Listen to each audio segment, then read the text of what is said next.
దేశంలో అత్యంత వేగంగా దూసుకెళ్తున్న వందే భారత్ ఎక్స్ప్రెస్ రైలును లక్ష్యంగా చేసుకుని భారీ విచ్ఛిన్నకర చర్యలకు కుట్ర జరుగుతుందన్న వార్త ఇప్పుడు రైల్వే వర్గాల్లో కలకలం రేపుతోంది. వందే భారత్ రైళ్లను పేల్చేస్తామంటూ గుర్తు తెలియని వ్యక్తి నుంచి దక్షిణ మధ్య రైల్వే అధికారులకు బెదిరింపు లేఖ అందడంతో భద్రతా దళాలు హై అలర్ట్ ప్రకటించాయి. ఈ నెల 3న పోస్టు ద్వారా రైల్వే జనరల్ మేనేజర్ కార్యాలయానికి ఒక లేఖ అందింది. ఆ లేఖలో హైదరాబాద్ లో మకాం వేసిన 4 సభ్యుల జిహాదీ బృందం వందే భారత్ రైళ్లను టార్గెట్ గా చేసుకుని బాంబులు అమర్చి సుమారు 250 మందిని హతమార్చడమే వారి ప్రధాన లక్ష్యమని ఆ ఆగంతకుడు హెచ్చరించాడు. లేఖ అందిన వెంటనే అప్రమత్తమైన రైల్వే రక్షణ దళం, ప్రభుత్వ రైల్వే పోలీసులు, ఇంటెలిజెన్స్ విభాగాలు ముమ్మర తనిఖీలు చేపట్టాయి. ముఖ్యంగా సికింద్రాబాద్, హైదరాబాద్, విజయవాడ వంటి కీలక స్టేషన్లలో వందే భారత్ రైళ్లను క్షుణ్ణంగా తనిఖీ చేస్తున్నారు.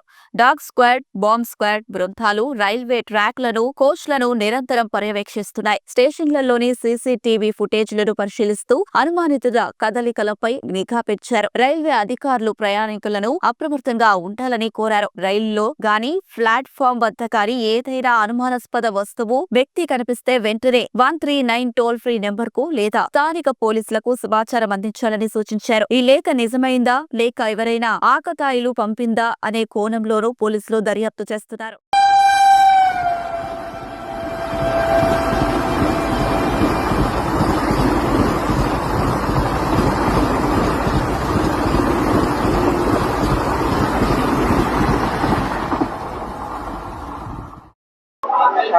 Few days back there was information was there, so we had taken all the security alert steps we had taken. So that was